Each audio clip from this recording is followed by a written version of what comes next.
Hi, I'm Matt Kapp, the lead artist on Binding of Isaac Rebirth and the creator of Castle in Darkness, and I listen to the One Up podcast.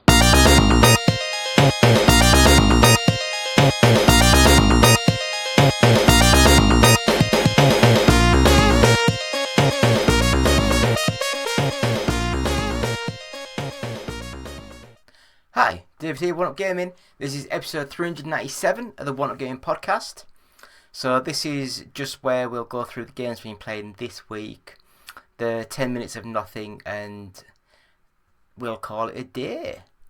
So I don't expect this one to be a massive long episode, but as always, we're sponsored by Games Inspired Music. Just go on to Amazon, just go on to the Spotify, anything like that. Just search Games Inspired Music. It's an album. I think it's like 26 pieces of music on there. There's probably about 10 proper songs. It was going to be for our animated TV show that we were producing, and unfortunately the guy who was meant to be the main star stabbed someone New Year's Eve, New Year's Day, ended up being house arrested, couldn't do his interviews and stuff. And then eventually when we got things sorted, he basically confirmed he had cancer and died a few months later. So yeah, that wasn't the best of things, but we've managed to get the full album done, so the album's out there now. Just buy it, and 20% of each sale will go to the Child's Play charity. So everyone gives to Child's Play. They're normally the ones that when you're doing you see a lot of streamers do like the 24-hour streams. It's normally Child's Play charity who sort of like benefit from those. And you can also get our first 100 podcasts available at audiobooksontape.com, and £1 of each sale will go to the Diabetes UK charity. So that'd be amazing if we could get some of them done. We do have our first collection of books available now. So we have the unofficial Sega Saturn collection, we have the unofficial PlayStation collection, and we have the unofficial Nintendo 64 collection. Now these are technically just like 200, I think the N64's 252 pages, and the PlayStation one is 292, and the Saturn's 290, I think, pages. All full colour.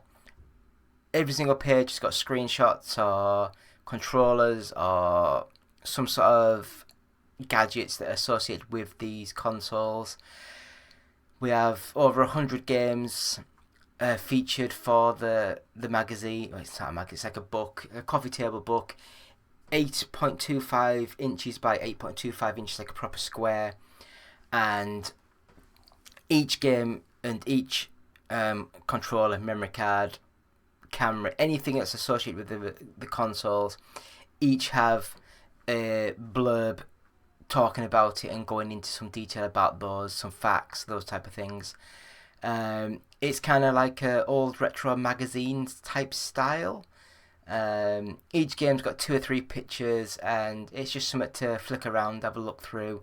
But as I say, we got the N64, we got the PlayStation original, and we got the Sega Saturn available, all on Amazon. So just search for them on Amazon, and hopefully you will enjoy them. So we'll have a quick few seconds break, and we'll be back with the games played this week with me, David, One Up Gaming. Hi, I'm Keith Allen, and I play Murphy on Z Nation, and I listen to One Up Gaming Podcast. Hello, Andy. This is Colin. I won't be able to get in tonight. I'm sweating like a pig. Still David, still One Up Gaming, and we're still here with episode 397 of the One Up Game podcast. So as always, sponsored Games Inspired Music. Buy it, stream it, rent it, all that good stuff. And 20% of each sale will go to the Child's Play charity. We do have 3 books available, and they're all between, I think 2 of them PlayStation and Sega Saturn, they're both about 290 pages plus. And the N64 is about 252, 254, that type of number, I believe. They are all like coffee table books, 8.25 inches squared, and they are all got screenshots and blurbs for the games, and they all feature like, controllers and memory cards, cameras, the train controllers, all those sort of stuff.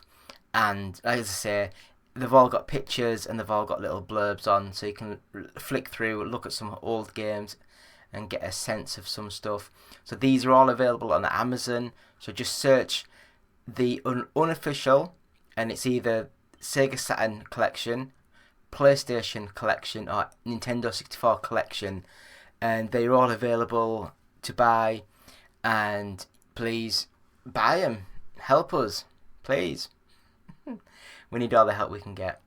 So we'll go straight into this week's games of what we've been playing this week. And there's 8 games on the list, so that's not too shabby. We'll rattle through some of these games. So first of all, Double Dragon Gaiden, Rise of the Dragons.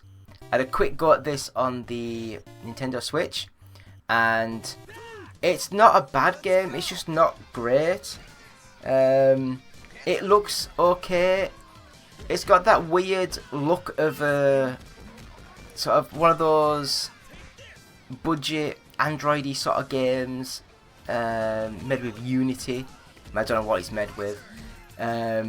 But yeah, it plays well, it functions well, it's smooth, its frame rate's up there, animations are nice. It's probably the best Double Dragon game I've played for a long time. I think it's got loads of unlockable extras, loads of playable characters, all those good stuff. So yeah, Double Dragon Gaiden, Rise of the Dragons, really good little game. I'd recommend it. Fun little game to play. I'd have a guess it's on the Xbox, the PlayStation, the PC. It's on all those sort of things. Next up, we were playing Freedom Planet 2. Now this one, I believe it was a 2D side-scrolling platform shooter sort of game, like the Mega Man sort of stuff. It looked gorgeous. It had a bit in it where it played very much like the old Sonic sort of games, very fast, very fluid, very smooth. Pixelated, gorgeous graphics. Yeah, it's a really nice little game. There was a bit in it where you control a person on a motorbike and you just fly around the level. It's amazing.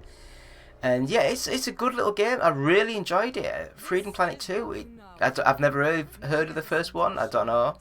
It's just a really good game. The characters are all voice acted, so it's got all these little cutscenes where they're all talking amongst themselves. Really nice little game. I really enjoyed it. Yeah, bright, colourful, proper poppy colours, saturated, gorgeous. So then moving from that to the next one, Manhunt.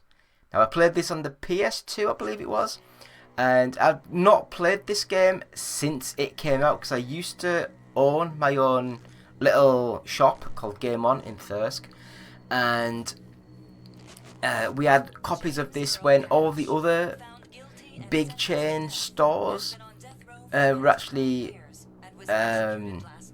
refusing to stock the game because of the 18 rated sort of like content in the game. So I did what any other business person would do.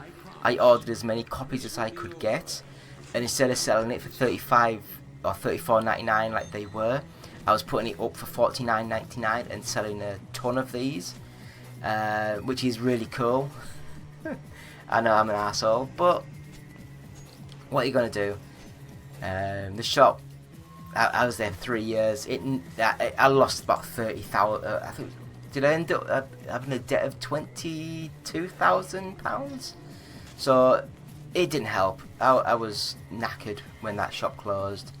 Yeah, so don't open a shop and sell stuff. It just doesn't work. Unless you can open like a lingerie store, because you can buy things for 3, 4, 5. I mean, there was a lingerie shop next door to us, and we accidentally got sent their brochure. So of course I flicked through, and they could buy items in for like £3, £4, £5, and the recommended retail price was about £40 to sell. So they were making an absolute ton per item sold, whereas we were buying the games in for like £32, and then you had to sell them for like £35, £40.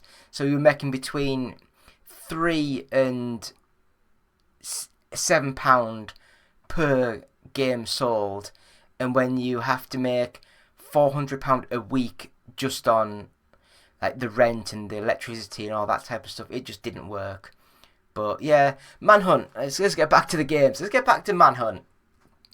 So the games themselves, it was a 3D action stealth sort of game, and you have to hide in shadows.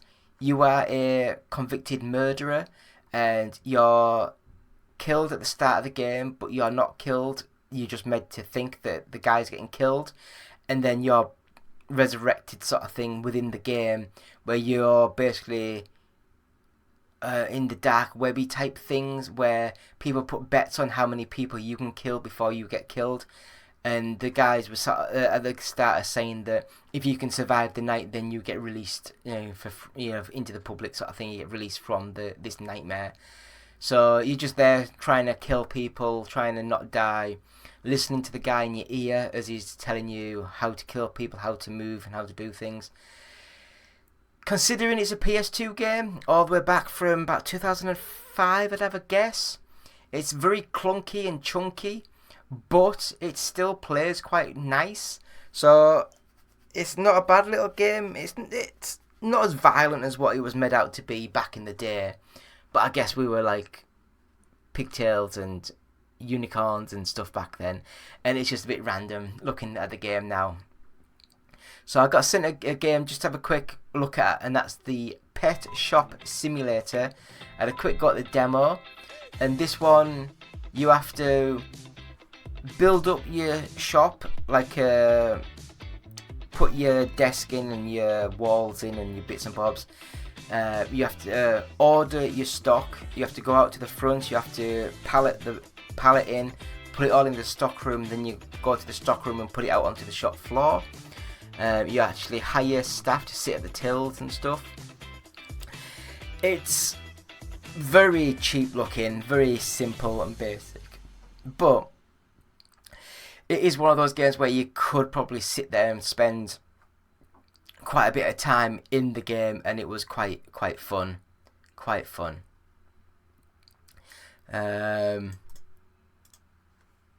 So the next game that we were playing is Lotus Challenge, and this one, I believe it came out on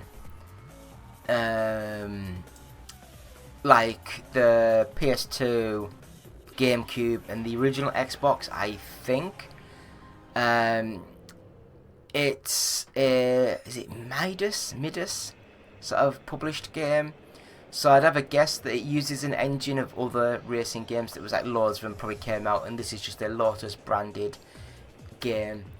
I was quite enjoying it. You start off and you actually get into a Lotus car, do a test drive, get feedback, and yeah, I was really enjoying it. I thought it played quite well. More of an arcadey feel than a sim, but it was chunky, it was bold, the graphics were quite nice, it was stable as the frame rate. So yeah, I think it was not a bad little game. I was really enjoying the actual game itself. So Lotus Challenge, I think it's worthy of actually getting out of your collection and having a quick go on. But yeah, like I say, we played it on the PS2. It looked nice, it played nice. You can tell it's an old game, but it is old. It is. It's about 20-year-old, I'd guess. 20, 25-year-old. Guess if it came out in 2002, yeah, but like 20, 22-year-old. But yeah, Lotus Challenge, nice little game, played well. So next up, Stealth Blade. Now this one is again a bit more of a budget style sort of game. It was on the PC through Steam. and it's a 2D side-scrolling action platformer where it's like a Shinobi style game where you're a sword fightery person who can throw shurikens or like throwing stars, like what I used to call them when I was a kid, and you're a silhouette of a black outline running through the side scrolling, so it looks really nice. It pops. The actual animation's a little bit simple and a little bit basic, but it plays well. It looks nice.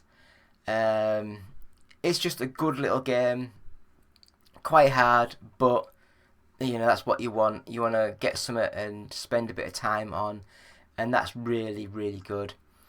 So next up for the GameCube. Next up for the Nintendo Switch, we played The Last Hope: Dead Zone Survival.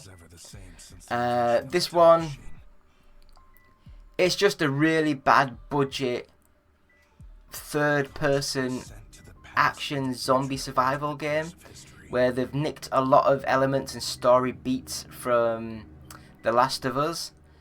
It's bad. It's really bad, but it's probably better than the bloody Walking Dead. Was it Survival Instinct? Or was it... No, what was the one where you changed the some of the stories around? Yeah, it was as if if Rick didn't kill, I can't remember what his name was, but the other guy, and all those sort of stuff. But this is probably better than that, but it's still bad. I think it's been removed from the Play Store, from the eStore, from Nintendo Online, whatever it's called. But yeah, it's nowhere near as bad as some of the people were making out, but it's still a bad game, and I wouldn't recommend it. If you can find it online, wink wink, download it and give it a go, see what you think. But yeah, it's not great. And the last game played this week is Builders Egypt, and we played the prologue of this.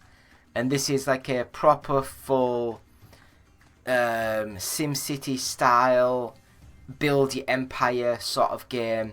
Looks really, really nice, really crisp, clear, gorgeous graphics. But I am an idiot. I can play SimCity 89, like the Super Nintendo version, SNES version, because it is quite simple and easy to do. Whereas when I'm playing anything like SimCity 2000, where you have to get more of the water pipes and all that waste sewage system working through, electricity pylons all running through, all the other bits and bobs to run through, it gets a bit too complicated for me, and my brain stops and I don't know what I'm doing. This is like that, but on steroids. It is bloody hard. It is extremely complicated. But if you are into that sort of game, this is absolutely amazing. It's gorgeous. It really plays well. Great characters, great animations. And I could see this being an amazing little game. Unfortunately, I'm just an idiot and I can't play it. So that's the games being played this week. So thank you all for watching. It's David, One Up Gaming, episode 397 of the One Up Gaming podcast. And we're back in a few minutes after this quick break. Hi, I'm Lucy James, and I listen to the One Up Gaming podcast. Up next on the One Up Gaming podcast is 10 minutes of nothing. Will it be the team talking about nothing or a guest interview? Stick around and find out now. It's 10 minutes of nothing. Yeah, 10 minutes of nothing. Hi, David here, One Up Gaming. Gonna go through our 10 minutes of nothing today. This is our 100. This is our 397th podcast.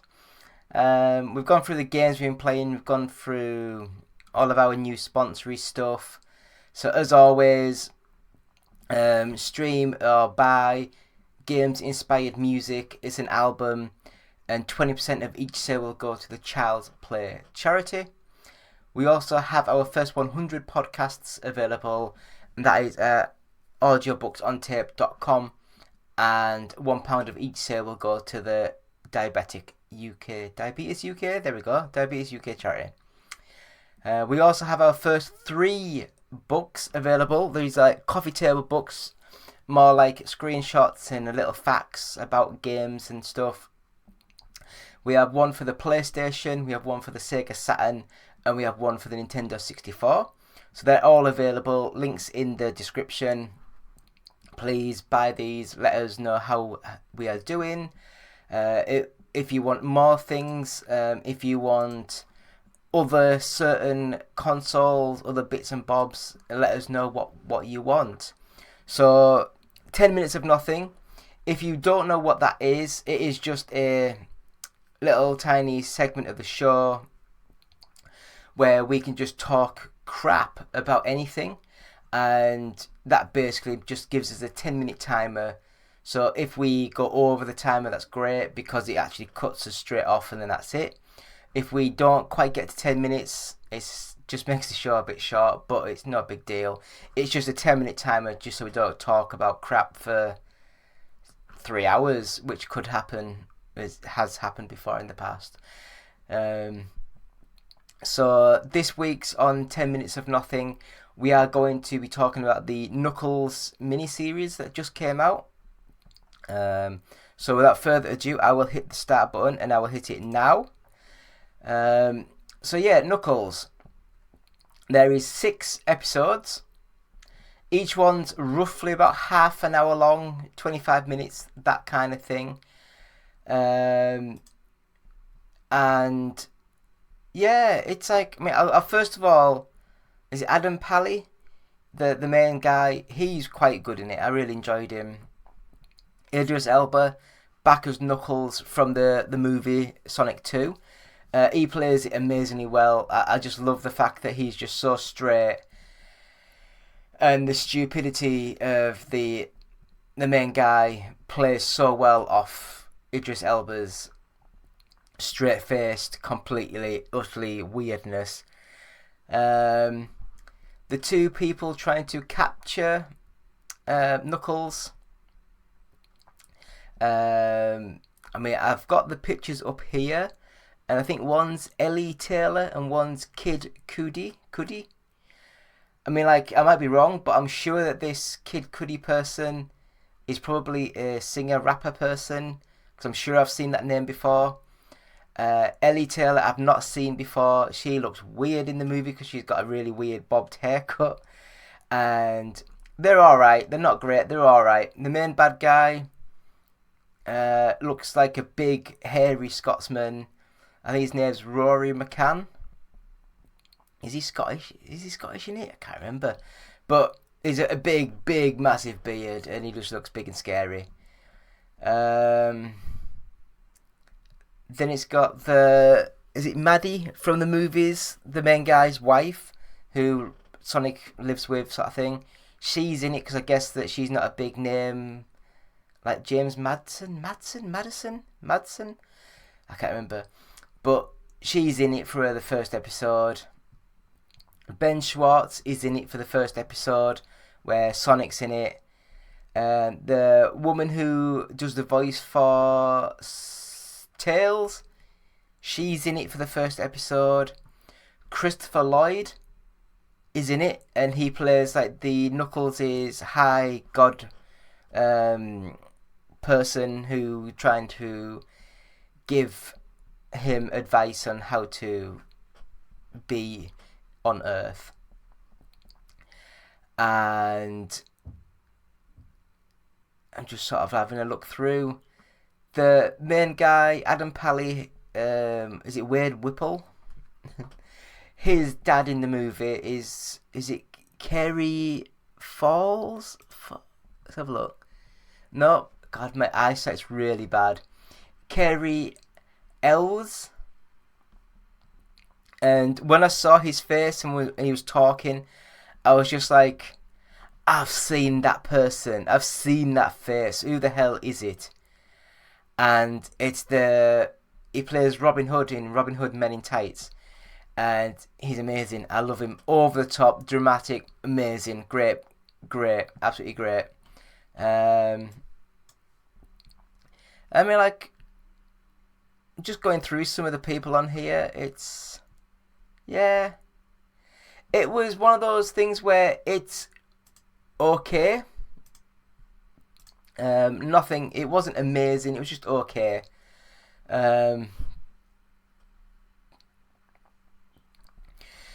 It just starts off with the main guy, Adam Pally, Wade Whipple, wanting to go to like this bowling tournament. He gets dropped by, I guess his name's Jack Sinclair, who's also a bounty hunter, but he's also his teammate, and they're best friends. And he drops him because he thinks that Wade Whipple doesn't have the balls to be a tournament winning bowling person. And so Wade Whipple decides to go to the bowling tournament, and Knuckles, Idris Elba, thinks that if he teaches Wade Whipple the way of the warrior, then that's the way of Knuckles. He's getting into the world, more like living and being a part of the world, and it's him training other people and doing other bits and bobs. And it's just a comedy. It's a road trip comedy where they're getting from where they live on Green Hills over to, is it Reno? They make fun of it all the time. They're saying it's like Las Vegas but rubbish, and that's where the tournament is. And it turns out that Wade Whipple's dad is the all-conquering I keep saying baseball, the all-conquering bowling player.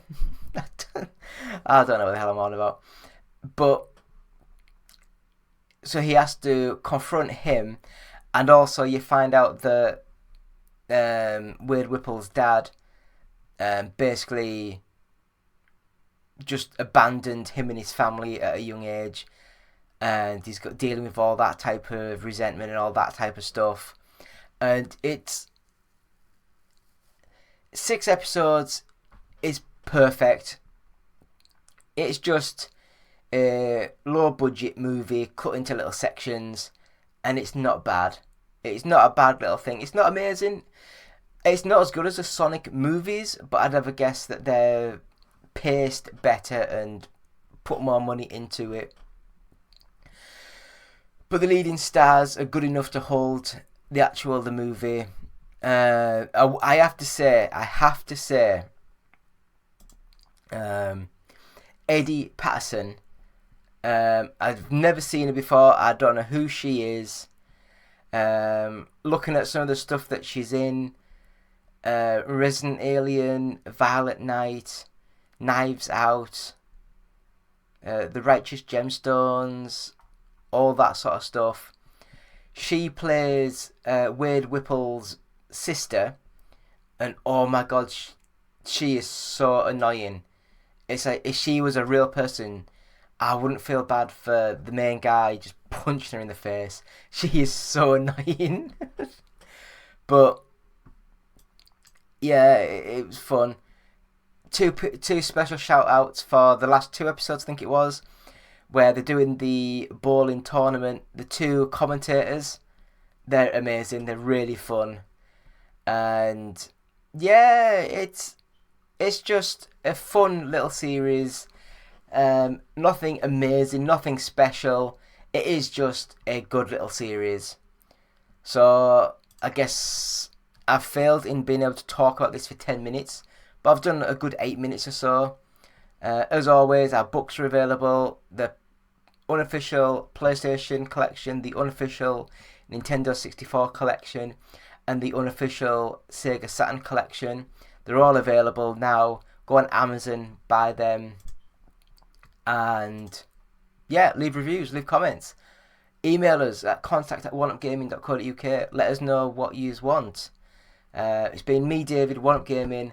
episode 397 of the One Up Gaming podcast.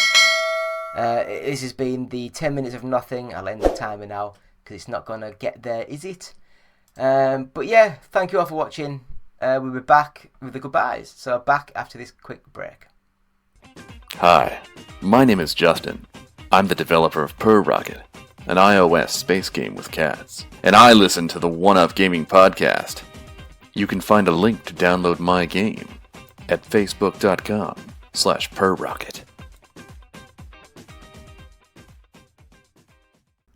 Right, so that is the end of the show. Episode 397 of the One Up Gaming podcast of me, David. Yeah, thank you all for watching. As always, games inspired music, 20% to Child's Play charity if you buy or stream. Audiobooks on tape.com. You can buy our first 100 podcasts, and £1 of each will go to the UK charity, the Diabetes UK charity. I missed the first word off. Please go to our website, which is oneupgaming.co.uk. I'm still on holiday mode on Etsy, so you can't buy any of our t-shirts or hats. Please like, share, subscribe, bell the icon on our YouTube channel, on any of the videos. If you're listening to this on just a normal podcast, audio podcast, then please subscribe and give 5 stars, all that good stuff. And our books are available. Just go to Amazon and search either the unofficial Sega Saturn collection, the unofficial PlayStation collection, and the unofficial Nintendo 64 collection. So please have a look at any of those. Let us know what you think. Email us, contact@oneupgaming.co.uk. Any questions, anything like that, just let us know and we'll be back next week. So thank you all for watching. It's been me, David, One Up Gaming. Thank you. Goodbye.